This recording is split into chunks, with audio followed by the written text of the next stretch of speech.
This is the last one for the evening, and I'm just going to shoot this one very, very quickly on my camera phone, as I know that someone that's actually watching the videos regularly has this area to repair. Now, spring cone, as we can see, this is going to have to come out, and by the time I've cleaned the metal up, I can already see the stress in the shit. It's not. Did I just say that? Oh dear, apologies. Roundabout seems okay, but certainly roundabout where this gets welded in, it's not so good. Now, in here is okay, but the fella in question, this car started to split.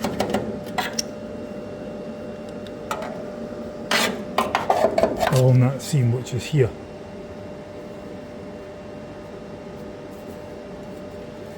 And it has an extremely large gap in it, and when you look at what there is coming down here,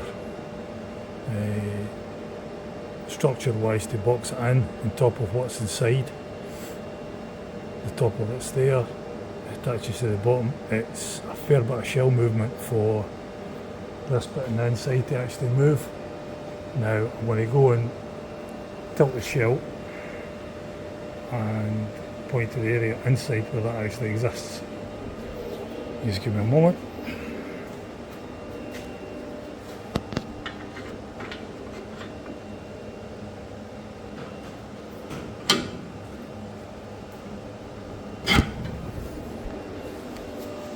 And yes, that is how easy the shell is to tilt over.